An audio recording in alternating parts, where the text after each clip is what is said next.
पिछले 10 सालों में हमने दुनिया भर में हो रहे कई सारे वॉर्स, कॉन्फ्लिक्ट्स और बैटल्स के बारे में पढ़ा और जाना है। और ऐसे कई सारे वॉर्स में ह्यूमन राइट्स वायलेशन और वॉर क्राइम्स जैसे टर्म का इस्तेमाल होता रहा है।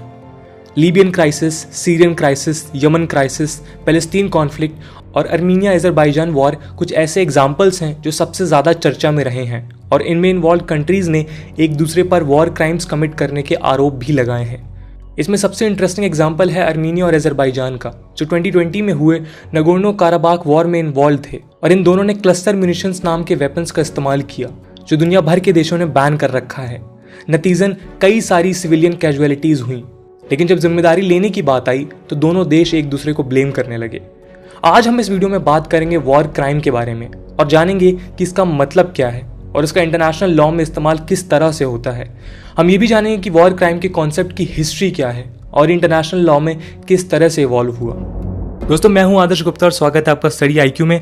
अगर आप इस लेक्चर से रिलेटेड पीडीएफ या इंपॉर्टेंट डॉक्यूमेंट चाहते हैं तो आप मेरा टेलीग्राम चैनल ज्वाइन कर सकते हैं। Here is the link and you can also follow me on Instagram for regular updates.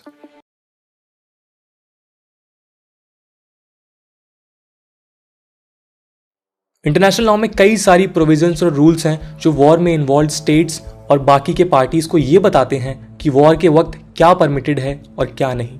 In laws को लॉज ऑफ वॉर भी बोला जाता है। वॉर क्राइम्स के साथ डील करने वाले इंटरनेशनल लॉज में सबसे इंपॉर्टेंट है जेनेवा कन्वेंशंस, जिसमें टोटल 4 कन्वेंशंस और 3 एडिशनल प्रोटोकॉल्स शामिल हैं। 4th जेनेवा कन्वेंशन के आर्टिकल 147 में वॉर क्राइम्स को क्लियरली डिफाइन किया गया है, जिसके हिसाब से आगे बताए जाने वाले सारे एक्ट्स वॉर क्राइम्स में इंक्लूडेड हैं। जैसे कि कोई भी वो एक्ट जिसमें वॉर के लॉज और कस्टम्स का वायलेशंस हो, किसी भी इंसान और प्रॉपर्टी के अगेंस्ट ऐसी एट्रॉसिटी जो लॉज के अंडर इलीगल हो, किसी भी ऐसे पर्सन का अनलॉफुल कन्फाइनमेंट जो इन लॉज में प्रोटेक्टेड कैटेगरीज में आते हैं, किसी भी ऑक्युपाइड टेरिटरी में सिविलियन पॉपुलेशन का मर्डर, इल ट्रीटमेंट या फिर उनको डिपोर्ट करना for slavery, prisons of war या पर्सन्स ऑन सीज का मर्डर या इल ट्रीटमेंट, हॉस्टेजेस या बंदी बनाए गए लोगों की बिना ड्यू प्रोसीजर के हैंगिंग या किलिंग, टॉर्चर, इनह्यूमन ट्रीटमेंट और लोगों पर बायोलॉजिकल एक्सपेरिमेंट्स, किसी भी पब्लिक या प्राइवेट प्रॉपर्टी में लूटपाट, ऐसा कोई भी डिस्ट्रक्शन जो मिलिट्री नेसेसिटी नहीं है, और सिटीज, टाउन्स और विलेजेस का अननेसेसरी डिस्ट्रक्शन। इसके अलावा रोम स्टैचू, जिसके under international criminal court ICC को क्रिएट किया गया, उसके आर्टिकल 7 में कुछ एक्ट्स क्राइम अगेंस्ट ह्यूमैनिटी में आते हैं, जैसे किसी भी सिविलियन पॉपुलेशन के खिलाफ एट्रॉसिटीज, चाहे वॉर के पहले हो या वॉर के बाद। इसमें मर्डर, रेप, जेनोसाइड, स्लेवरी जैसे एक्ट्स इंक्लूडेड हैं। इसमें पॉलिटिकल, रेशियल और रिलीजियस ग्राउंड्स में हो रहे इंस्टीट्यूशनल प्रोसिक्यूशंस भी इंक्लूडेड हैं।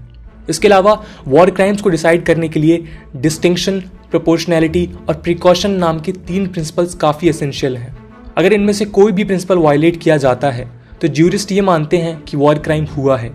अगर मैं इनको ब्रीफ में बताऊं तो प्रिंसिपल ऑफ प्रोपोर्शनैलिटी उन मिलिट्री प्लान्स और ऑब्जेक्टिव्स को इलीगल बताता है जिसका आउटकम या रिजल्ट सिविल कैजुअलिटी के कंपैरिजन में काफ़ी कम हो।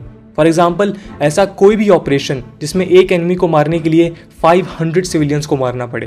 प्रिंसिपल ऑफ डिस्टिंक्शन, इसके हिसाब से वॉर करने वाली पार्टीज को हमेशा कॉम्बिटेंट्स और सिविलियंस के बीच अंतर को क्लियरली समझ कर ही मिलिट्री ऑपरेशंस लॉन्च करने चाहिए, और किसी भी प्रकार का डायरेक्ट और इंटरनेशनल अटैक ऑन सिविलियंस एक वॉर क्राइम है। इस कॉन्टेक्स्ट में ये बात नोट करने वाली है कि कई सारे क्रिटिक्स ये क्लेम करते हैं कि इस प्रिंसिपल का मिसयूज कई सारे टेररिस्ट ऑर्गेनाइजेशंस करते हैं जो खुद को सिविलियंस के बीच छुपा लेते हैं और मिलिट्री ऑपरेशन काफ़ी डिफिकल्ट हो जाता है। इसमें सबसे इंटरेस्टिंग एग्जाम्पल हमास का है, जो अपने मिलिट्री ऑफिसर्स को हाईली पॉपुलेटेड और डेंस सिविलियन लोकेशन में लोकेट करके रखता है। इसके अलावा सिविलियन और कॉम्बिटेंट्स में डिस्टिंक्शन इस वजह से भी टफ हो जाता है क्योंकि मॉडर्न वॉरफेयर आज काफ़ी कॉम्प्लेक्स हो गया है और उसमें सिविलियंस के इनडायरेक्ट रोल्स होने के चांसेस भी होते हैं। प्रिंसिपल ऑफ प्रिकॉशन, इसके हिसाब से बैटल में इन्वॉल्व पार्टीज को हमेशा एक्टिव एफर्ट्स लेने चाहिए ताकि सिविलियन कैजुअलिटी कम से कम हो।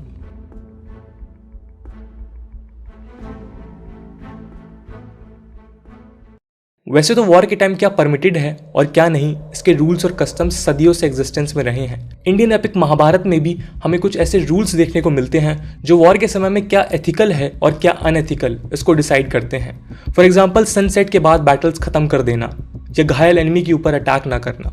लेकिन दोस्तों, जो इंटरनेशनल लॉज ऑफ वॉर आज एग्जिस्ट करते हैं उनका एस्टैब्लिशमेंट 19th सेंचुरी के अंत में स्टार्ट हुआ और ये प्रोसेस आज भी जारी है। वॉर क्राइम्स को डिफाइन करना काफ़ी टफ है क्योंकि लॉज एंड रेगुलेशंस की लैंग्वेज हमेशा से कॉम्प्लेक्स रही है, लेकिन इनको डिफाइन करने का फर्स्ट अटेम्प्ट शायद यूएसए में लिंकन गवर्नमेंट के अंडर हुआ।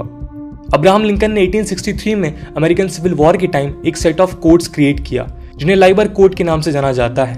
ये कोड्स एक सेट ऑफ इंस्ट्रक्शन थे जो यूएसए ने अपनी मिलिट्री ऑफिशियल्स को इशू किए ताकि किसी भी प्रकार का इनह्यूमन ट्रीटमेंट सिविलियंस और वाउंडेड कॉम्बिटेंट्स के साथ ना हो। फॉर एग्जाम्पल, लाइबर कोड में राइवल फोर्सेस के लोगों को विक्टोरियस गवर्नमेंट द्वारा किसी भी प्रकार के फोर्सफुल लेबर या सर्विस में पुश करना इलीगल था। इसके अलावा इसने unnecessary violence against rival civilians को भी बैन कर दिया था। इसके अलावा 1859 में हुई एक घटना ने भी इन लॉस के क्रिएशन में मदद की। कहते हैं कि यूरोप में बैटल ऑफ सॉल्फेरिनो में घायल सैनिकों की हालत स्विस बिजनेसमैन और सोशल एक्टिविस्ट हेनरी डुनांट ने देखी तो वो काफी आहत हुए और उन्होंने इस पूरे हॉरर को अपनी किताब अ मेमोरी ऑफ सॉल्फेरिनो में बताया। उन्होंने इस किताब की कॉपीज दुनिया भर के इन्फ्लुएंशियल लीडर्स के पास भेजने का काम भी किया। इस इंसिडेंट से ही इन्फ्लुएंस होकर उन्होंने 1863 में फेमस रेड क्रॉस सोसाइटी को क्रिएट किया जो एक जेनेवा बेस्ड ह्यूमैनिटेरियन सोसाइटी है। इसका ऑफिशियल नाम international community of the red cross ICRC है, जिसे 3 बार ह्यूमैनिटेरियन वर्क्स के लिए नोबेल प्राइज भी दिया जा चुका है। दोस्तों, आपको यह भी बता दें कि हेनरी डुनांट को भी 1901 में नोबेल पीस प्राइज मिल चुका है उनकी ह्यूमैनिटेरियन एफर्ट्स और जेनेवा कन्वेंशंस को इनिशिएट करने के लिए। ये वही जेनेवा कन्वेंशंस हैं जो वॉर क्राइम्स को डिफाइन करते हैं। खैर, डुनांट की किताब और लाइबर कोड से इन्फ्लुएंस होकर 1864 में स्विस गवर्नमेंट ने सारे यूरोपियन गवर्नमेंट्स और यूएसए, ब्राजील और मेक्सिको को एक डिप्लोमेटिक कॉन्फ्रेंस के लिए इनवाइट किया। 22 अगस्त 1864 को इस कॉन्फ्रेंस ने first Geneva convention for bounded in आर्मीज in the field को अडॉप्ट किया, जिसे 12 देशों के रिप्रेजेंटेटिव्स ने साइन किया। लेकिन इस कन्वेंशन में मैरीटाइम वॉरफेयर नहीं था, जिसे 1899 और 1907 के 2 हेग कन्वेंशंस में इंक्लूड किया गया। इसके बाद 1906 और 1929 में ऐसे 2 और कॉन्फ्रेंसेस हुए जिनमें 1864 के कन्वेंशन को रिवाइज किया गया। 1929 में ही इन कन्वेंशन को एक्सपैंड करके प्रिजनर्स ऑफ वॉर को भी इंक्लूड किया गया। ये वर्ल्ड वॉर 1 में हुए वॉर क्राइम्स का नतीजा था, जिसमें प्रिजनर्स ऑफ वॉर के साथ काफ़ी ज़्यादा इनह्यूमन ट्रीटमेंट हुआ था। लेकिन दोस्तों, ये कन्वेंशंस वर्ल्ड वॉर 2 में हुई कई सारी एट्रोसिटीज़ को रोक नहीं पाए। वर्ल्ड वॉर 2 में हुई एट्रोसिटीज़ में जस्टिस इंश्योर करने के लिए 2 मेजर ट्रायल्स हुए, जिनको हम न्यूरमबर्ग और टोक्यो ट्रायल्स बोलते हैं। न्यूरमबर्ग जर्मनी में नाजी लीडर्स और टोक्यो में जापान लीडर्स का ट्रायल हुआ जो वॉर क्राइम्स में एक्यूज थे। इन ट्रायल का इम्पैक्ट ये हुआ कि 1949 में 4th जेनेवा कॉन्फ्रेंस हुई, जहां पर फाइनली 4 मेजर कन्वेंशंस अडॉप्ट किए गए, जहां पे कुछ नए और कुछ पुराने कन्वेंशंस के अपग्रेडेड वर्जन थे। इसके अलावा इनमें 1977 और 2005 में 2 एडिशनल प्रोटोकॉल्स भी ऐड किए गए।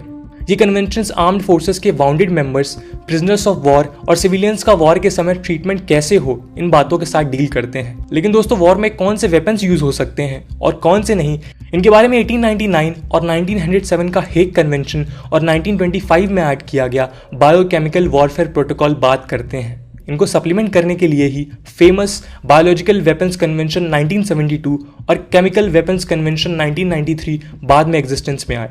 खैर, 1949 के जेनेवा कन्वेंशन की सबसे बड़ी इंपॉर्टेंस ये है कि पहले के कंपैरिजन में इस कन्वेंशन को 196 कंट्रीज ने साइन किया था।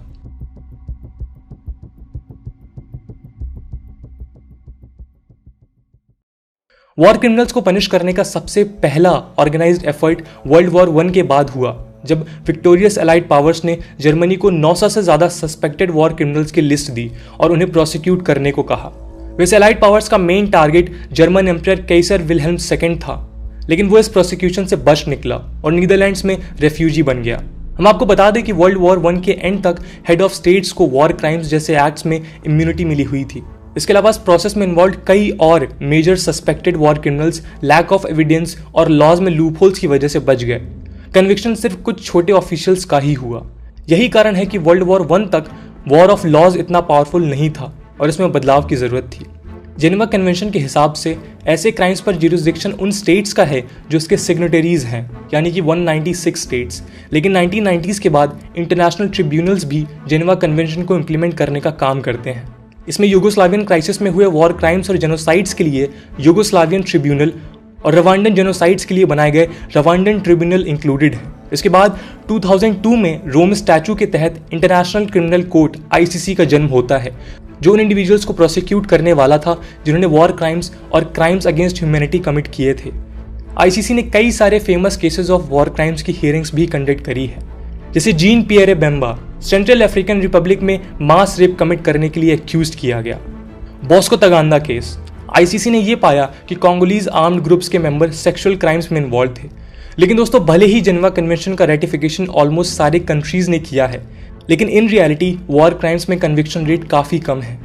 ज्यूरिस्ट और प्रोफेसर मार्क ड्रम्बल कहते हैं कि इसके कई सारे रीजंस हैं, जैसे एविडेंस कलेक्शन में डिफिकल्टी, इंटेंशन प्रूव कर पाने में डिफिकल्टी, क्योंकि इंटेंशन काफी सब्जेक्टिव टर्म है। कॉम्बैक्स में इन्वॉल्व पावर पॉलिटिक्स, जिसमें कई सारे मेजर पावर्स का इन्वॉल्वमेंट पूरे जुडिशियल प्रोसेस के लिए ही प्रॉब्लम बन जाता है।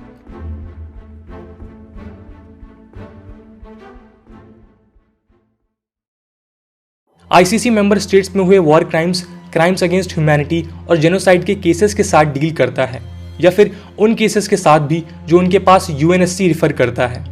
कोर्ट की टॉप प्रोसिक्यूटर फातू बेनसूदा ने कई न्यूज़पेपर्स को बताया है कि उनकी टीम इजराइल और पैलेस्तीन पर भी नजर बनाए हुए है, और अगर ये इशू ओपन इंक्वायरी के लिए फिट बैठेगा तो वो भी किया जाएगा। बेनसूदा के ऑफिस ने ऑलरेडी इजराइल के अगेंस्ट 2014 में हुए गाजा कॉन्फ्लिक्ट के ऊपर एक इंक्वायरी चालू कर दी है। ये इन्वेस्टिगेशन पैलेस्टीनियन अथॉरिटी के रिक्वेस्ट पर बेस्ड है। हालांकि इजराइल आईसीसी का मेंबर ही नहीं है और इसने आईसीसी की ज्यूरिसडिक्शन को लगातार रिजेक्ट किया है। इसके अलावा यूएसए भी इसका मेंबर नहीं है और उसने भी आईसीसी की ज्यूरिसडिक्शन को क्वेश्चन करते हुए इस मूव को क्रिटिसाइज किया है। ट्रंप की प्रेसिडेंसी के अंदर बेनसूदा और बाकी के आईसीसी ऑफिशियल्स पर यूएसए ने कई तरह के सैंक्शंस लगाने का काम भी किया था, लेकिन बाइडेन गवर्नमेंट ने ये सैंक्शंस लिफ्ट कर दिए। दोस्तों, ये एक एग्जाम्पल है कि कैसे पावर पॉलिटिक्स इंटरनेशनल लॉज को इम्प्लीमेंट होने से रोकती है। इसके अलावा कई सारे अफ्रीकन लीडर्स ने आईसीसी को क्रिटिसाइज करते हुए ये भी कहा है कि आईसीसी सिर्फ अफ्रीका पर ही फोकस करती है और वो पावरफुल गवर्नमेंट्स के खिलाफ एक्शन लेने में नाकामयाब रही है। ये बात सच है कि ग्राउंड रियलिटी में वॉर क्राइम्स को रोकना और उनके एक्यूज को पनिश करना काफी टफ है, लेकिन हिस्ट्री में कई सारे सक्सेसफुल ट्रायल्स भी हुए हैं, जिनमें कुछ तो कई सारे देशों के हेड ऑफ स्टेट्स भी थे। आइए इनमें से कुछ मेजर सक्सेसफुल ट्रायल्स के बारे में जानते हैं।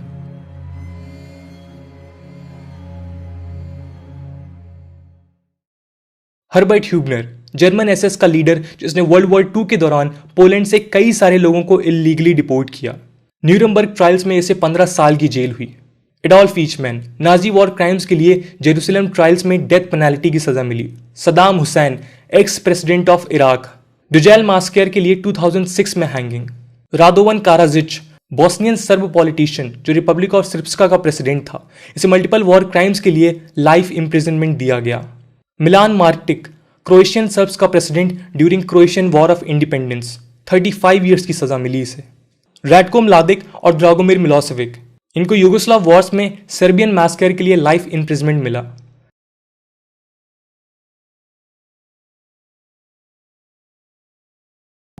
दोस्तों, वॉर क्राइम्स और वॉर क्रिमिनल्स को सजा दिलाने में दुनिया का रिकॉर्ड काफी मिक्स्ड रहा है। कई सारे क्रिटिक्स ये क्लेम करते हैं कि जो वॉर क्राइम्स उन देशों में होते हैं जो या तो वॉर में हार जाते हैं या फिर इन जनरल कमजोर होते हैं, तब तो हमें कई सारे सक्सेसफुल केसेस के एग्जांपल्स मिलते हैं।